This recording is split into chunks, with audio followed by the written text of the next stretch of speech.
So the door, I'm not done yet, but it's going much faster than the hood for sure. One whole piece covers the whole door, so I still need to bend it inwards on the bottom end. Looks like it all fits in one. And then same thing as the hood, what I did was I kind of just bent over the paper, closed the door a few times, made sure it closed, still closes, so that's good. So now we gotta do the back end here. So same thing, already cut this up, give it the idea, the shape, and then I'm gonna start bending it inwards into the door. So let's see how it comes out. Honestly, I was in the zone. I was feeling it. I was going. The only reason I stopped is I lost my blade.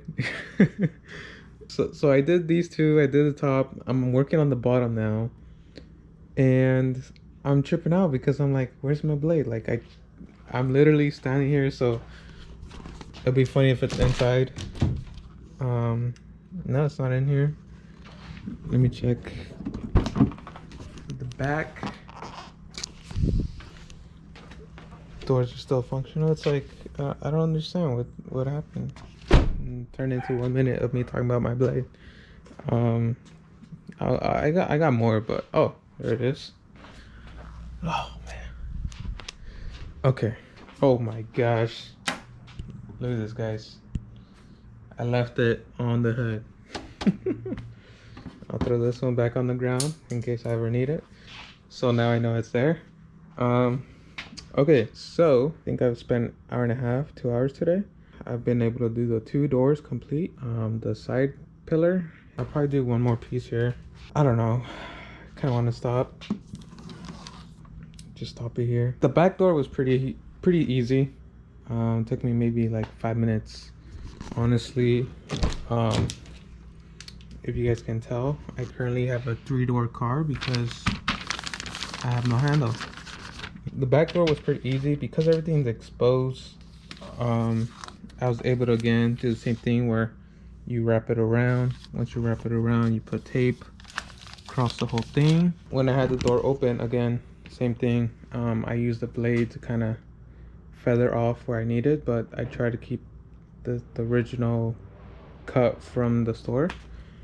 And then here was a big block, but with door arching, I kind of cut this triangle section, and then I cut it a little bit more as needed.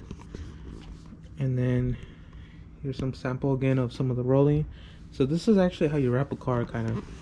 Obviously it's much prettier than this, but it's the same concept. Put a very thin layer of tape just because I didn't want to put too much tape on the black trim, but looking at this I might have to put a little bit more so it grabs onto there. Who knows once I start driving it, but for now it is what it is. This side is a little more tricky. We do have the mirror, so I couldn't do the same thing on top. And then we have the front end where the fender is, so we couldn't do the same thing where we wrap it around. Front is a little choppy, as you guys can see, the OEM paint here.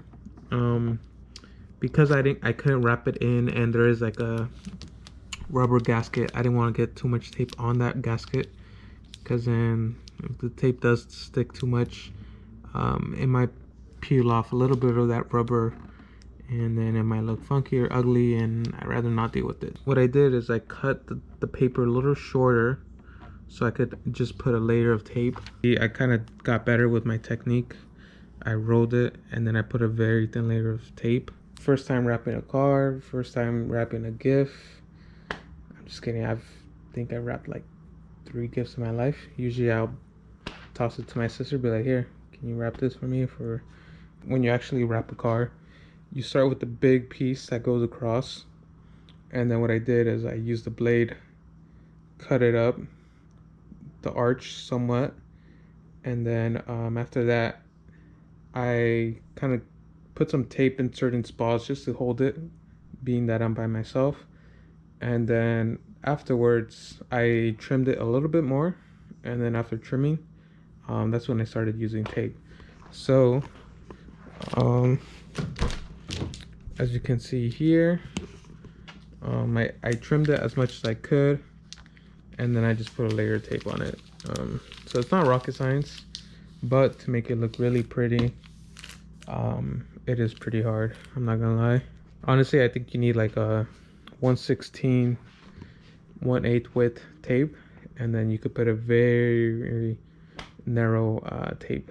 Since I'm gonna do the top, I'm gonna do it all the way, and then I'm just gonna put one tape completely. So I didn't really care about how pretty this is.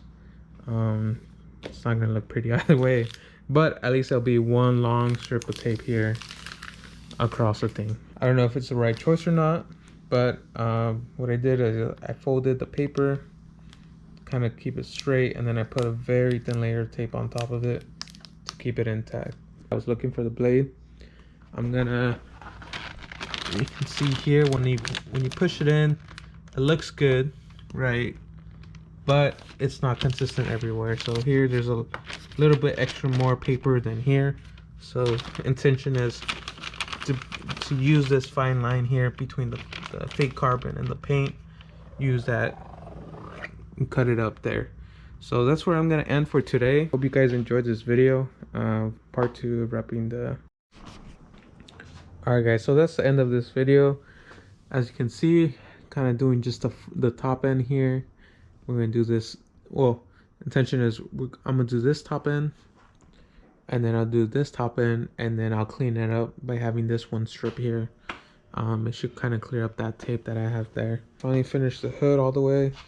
Don't get confused, this is another piece of paper. I didn't do it sideways. For sure, a little under half of the car's done. At this point, I just have that whole side and the top, so I'll probably do that, pull the type R out just so I could get to the other side, work on it easier because I need to open the doors. I ain't mad at myself. Is it a wrap quality job? Hell no. Or a 1 day, 2 day, you know, I ain't tripping out too much. Hope you guys enjoyed this video. Later guys.